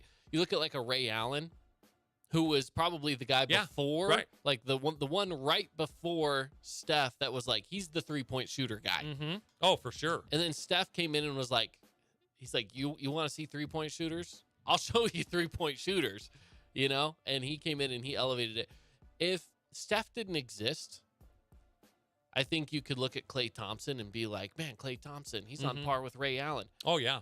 But because Steph is here now, it's like Klay Thompson just is living in a shadow. Yeah, anyway, I think Crazy. I think LT, very similar to Steph, just kind of changed that running back position. Now, moving on to tier 3. Okay. Let me know if any of these players you feel need to be bumped up. And I might have a couple of them here. All right.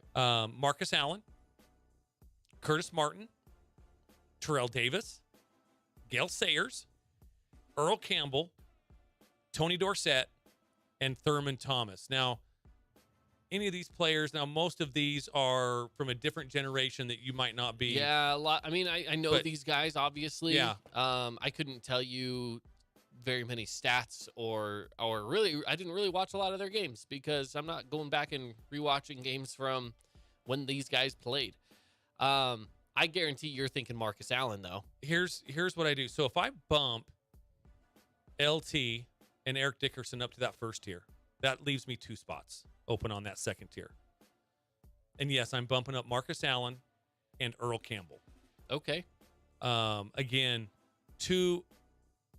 all these are great running backs, obviously. These are all-time tier running backs. This is tier 3 that I think a couple of these players could be bumped up to tier 2. Earl Campbell, man, he ran, Caden, like he was angry at the ground. That's how hard he ran.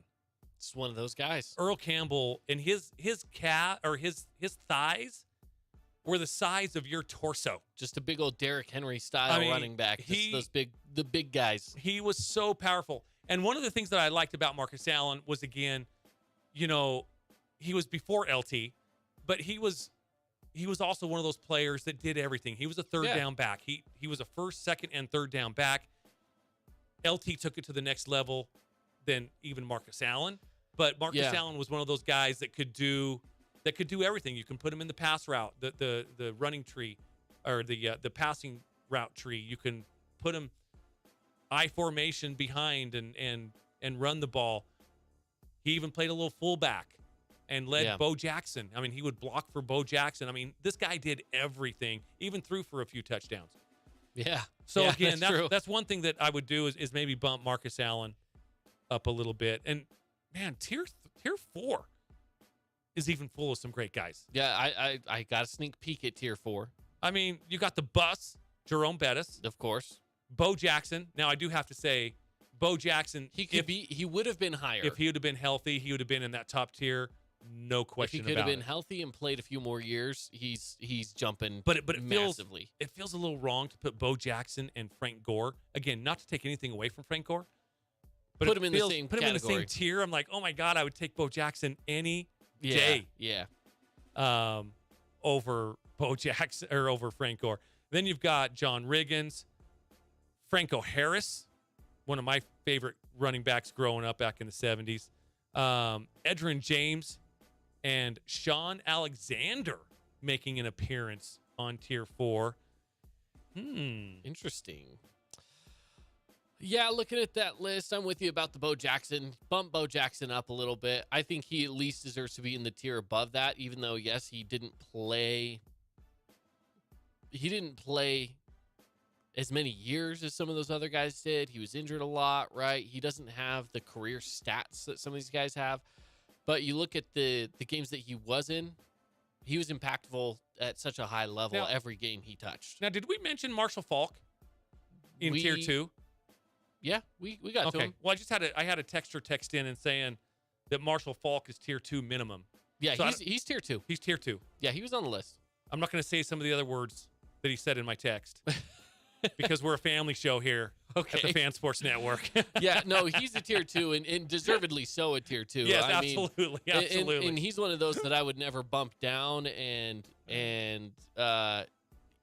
bumping him up to tier 1 is, to me, is a little iffy, but I could also see an argument for it. So to the texter, absolutely, he's a tier 2 guy at the very least. So yeah, I agree with you on that. Yeah, I would say Bo Jackson could go up a little bit. Maybe even Franco Harris could go up a little bit. Maybe one more tier. Yeah, for sure. But- Again, mainly just for the success of his teams that he was Yeah, on. yeah, Again, and this that's- isn't that. This is a running back list, but you know, Yeah, it Franco does- Harris had some great success in Pittsburgh, obviously. Sure. The immaculate reception, which that ball hit the ground. Come on. Well, maybe. It hit the ground. Maybe. And you know what? We'll never know. You know, so tier 5 goes as follows, and this is where you're getting where, yeah, You're just but- getting to the guys who like have made a name for themselves. and they were very, very good for a hot minute or maybe a little bit longer. Sure. But you know, you have Jim Taylor, LaShawn McCoy. You know, you remember LaShawn McCoy, Of course. I know Joe him before. Perry, Jamal Lewis. I remember him. Yeah, he's Certainly great. a great running back for the Ravens. Marshawn Lynch Yeah. and all of his Skittles. Larry Zonka. You don't remember him. Nope. Derrick Henry. Who's that guy? Obviously still playing. And Tiki Barber. You know, I always loved Tiki Barber. I don't know what it was. Maybe it's just the personality of the guy. I feel Yeah. like he's got a good personality. I always liked Tiki Barber. He just seemed like a cool dude. You know, Marshawn Lynch, I feel like could have been higher. Like he has moments, and I would say the same for Derrick Henry because they actually Yeah. are very similar in the way that they play. Yeah.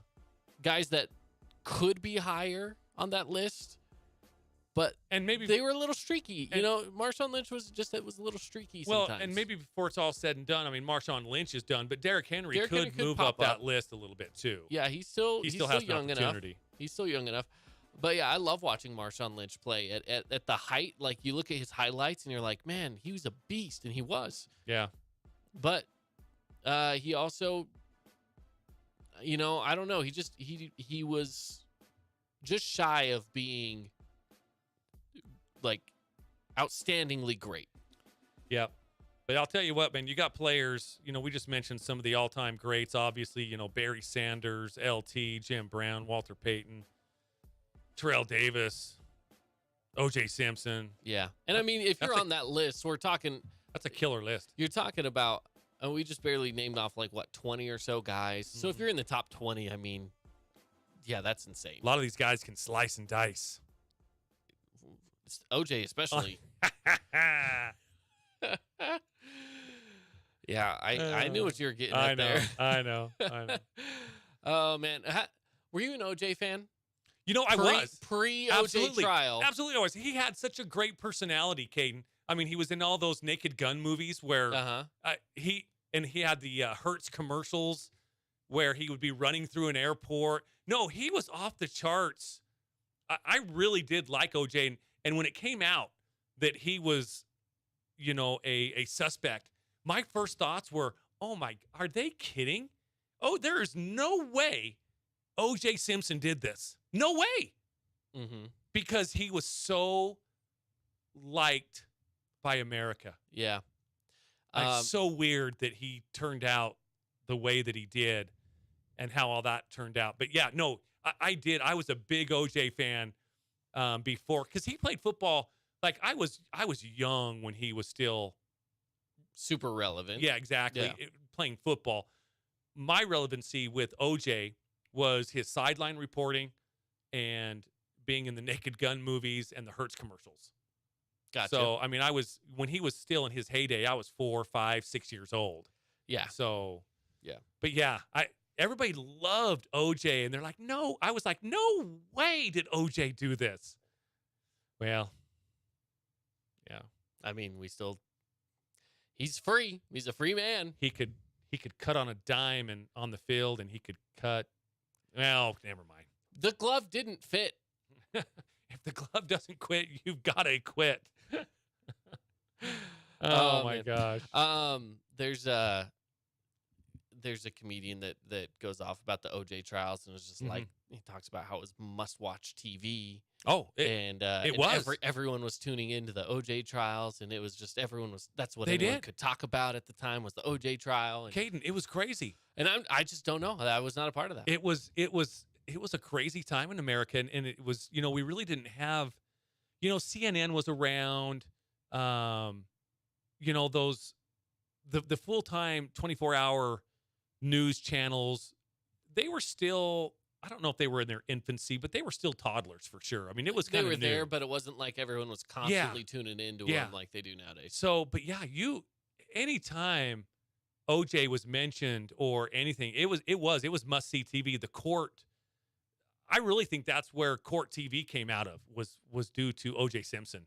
I believe it. And the viewership that it got. I think somebody at some network said, you know what, this is pretty interesting. We should probably have a court TV channel. Yeah.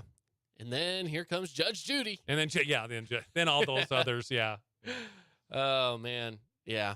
It's crazy. It was a weird time in America for sure. It's a weird time. We've evolved into a very interesting society at this point because we do love, especially nowadays with podcasts. Mm-hmm. I can't tell you how many people in the world listen to crime podcasts. Yeah. It's a very for sure. popular genre Absolutely. of material. Caden, I remember we have we're very spoiled with information at our fingertips, like 100%. 24/7. 24/7. Yeah. I remember having to wait until the paper was delivered to me to see if the Dodgers won the night before. Yeah. I mean, that's just, we had to wait. Everything was newspaper and TV, obviously. I mean, I probably could have stayed up late and watched the 10 o'clock news, but, I don't know. It was just a much different. We're very spoiled now with information and everything that's just dealt to us all the time. But even then, and I don't know if it's a good thing or a bad thing, but we do have it. I've talking with people who were in news, TV news, back pre-internet days, and when they were reporting on scores from across the country, it was, if the game wasn't being broadcast nationally, which maybe one or two games would be broadcast nationally, right? They would have contacts in every single city, and you're just calling them up. Who won the game tonight? Yeah. And it'd be like, I don't know, I haven't heard. Let me get back to it. So it's just like you're tons of phone calls going on just so when that 10 o'clock news hits, you can be like, here's what the scores were for the day. Let me ask you Can a you question. imagine? Let me ask you a question. All right. You are a Gen. I am millennial. You're a millennial. Yep. Okay. I want to know if you know who the CBS or ABC or Fox. I'll take any of the Power Four. Okay, NBC, CBS, ABC, Fox. Can you tell me who the anchorman is? The national news anchorman. Currently? Yeah, currently. No. On I have any no of those. idea. Now I can tell you who they were back in the 80s. Because, again, that's what That's you just what did. you lived with. You had Peter Jennings, Okay. and I believe that was ABC. You had Dan Rather on Okay. CBS. NBC, I can't remember who the anchor was, but then you got guys, before them, Walter Cronkite, That's that name. yeah. But yeah, that was one of the, probably in the news media, that was the job to have. Was like your was the 6 national o'clock news anchor. anchor. Yes, Yeah. national anchor, not local anchor, national anchor for ABC News, CBS. And I remember who they were back in the day. I can't tell you who they are now. I have no idea. Because news comes at us so much differently now. No, in other ways. Yeah. In other ways, Yeah. Anyway. It's crazy. Yeah, when you look at the grand scheme of things and you look at what we do in the sports side of Mhm. things, sports radio And even that's changed. is changed a lot, right? We're broadcasting on YouTube now, Mhm. right? We're broadcasting, of course, on the radio. We have podcasts. If you missed the show, you go back and you listen to it on a podcast. I remember I used to have to wait till Sports Center came on to get all of my sports scores and and now stuff you like can just that. Google a score Now and you you're just done. Google it. You're Yep. done. It's crazy. It is crazy. Life moves fast. So let's Sometimes you got to stop and smell I the forgot the roses. Ferris Bueller line. Dang it! Well, we'll just go with the classic one. Life moves fast. Life moves fast. Yeah, it's true. All right, we're going to take a break, wrap it up the show, and we come back here on the Fan Sports Network. Stick around.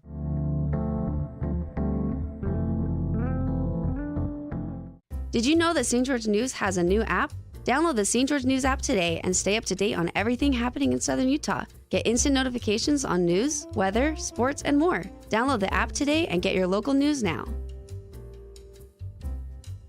Hey, it's Sheldon Demke. Check out the latest episode of What's on the Menu, a behind-the-scenes tour of local restaurants. We'll see some of their favorite dishes and get an inside look on how these dishes are prepared. Check out this week's episode at stgeorgenews.com and click the shows on the menu tab. As a local business owner, it's important to get the word out about your business. More people equals more revenue for you. Get your business in front of over 160,000 people in southern Utah each week with St. George News. Contact St. George News today.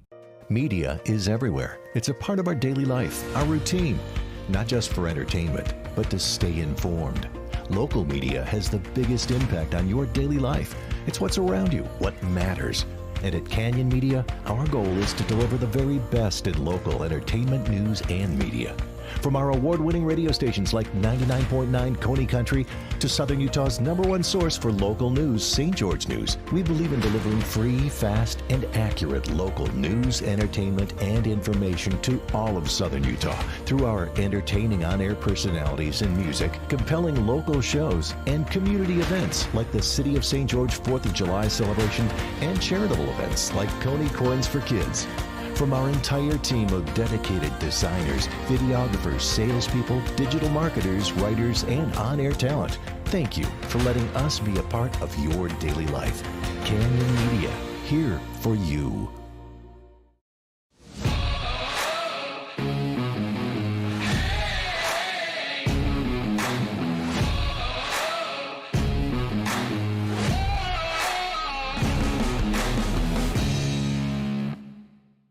Check out this week's edition of TGIF on stgeorgenews.com. TGIF is your weekend adventure guide to all the fun and exciting things going on in southern Utah this weekend. Find this week's edition at stgeorgenews.com and click the shows on the menu tab. Have a blast this weekend.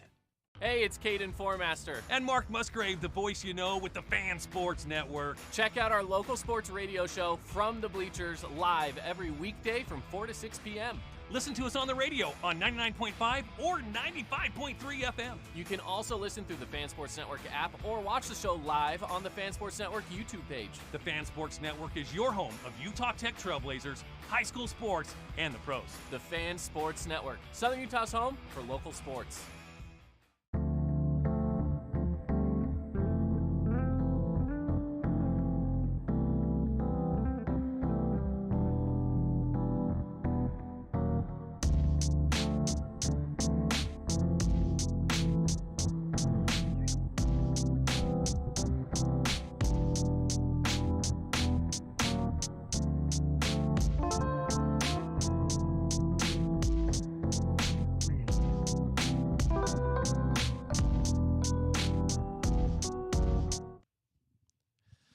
Welcome back in, everybody. It is from the Bleachers here on the Fan Sports Network. Caden Formaster and Mark Musgrave. The voice you know.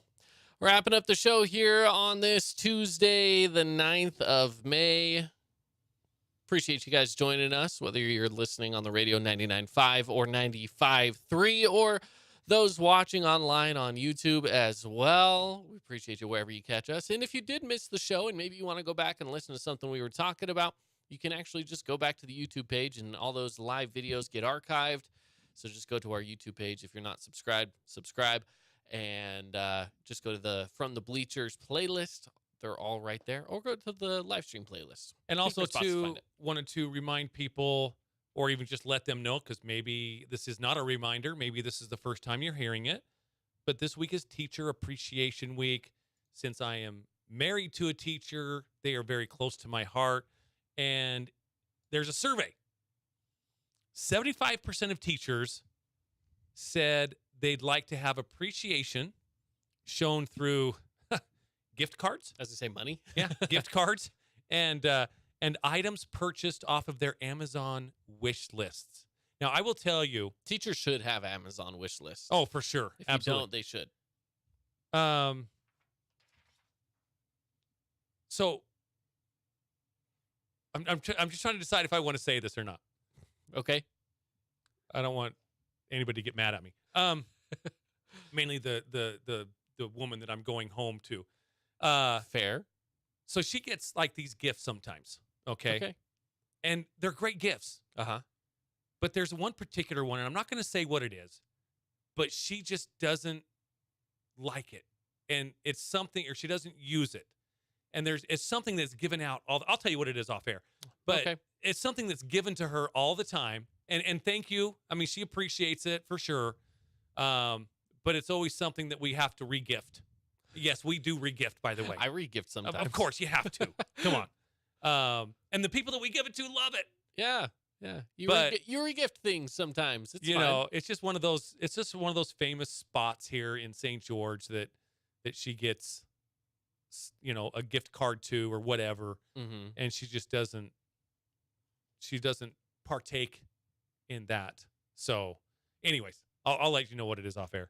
I mean, I feel like I could have a guess, but so a gift card would be perfect or the Amazon wish list, because that's on their wish list. Yeah. Hey, let me tell you something about teachers too, by the way. Mm-hmm. They do so much more than, at least the ones that I know of and the ones that I see in action all the time, is Teacher Appreciation Week. You really should take it in consideration and really thank the teachers that your kids have. Make sure your kids are thanking the teachers that they have. Caden, would you like to go to work? And I'm just going to use the word babysit. Okay. And babysit 25 kids. Dude, I don't want to babysit one kid. Exactly. That's what I'm saying. Their jobs are so important and so difficult. We just kind of send our kids off to school and think that, whatever.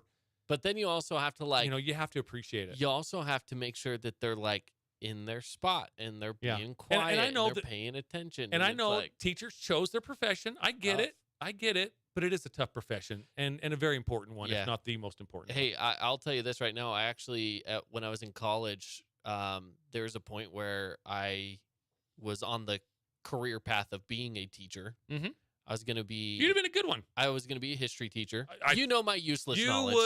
You would have been I would have killed it. So good at that. I would have killed it being a history teacher because I know way too much stuff about stupid things. Yeah. And that's why, because again, I'm just like, I'd like it. I know it pretty well, especially history. I feel like I know a lot of that kind of stuff, and it sticks with me really well. So I thought that I would go down that career path. Radio is kind of one of those things that just fell into my lap, and I enjoy it. And I'm like, man, I guess I'm doing this now. Yeah. And I don't regret that at all. In fact, quite the opposite. I look at my friends and my family who are teachers now, and I'm like, man, hats off to you guys. Well, the thing I could not do that. The thing that's very attractive is you get the 2.5 months off in the summer.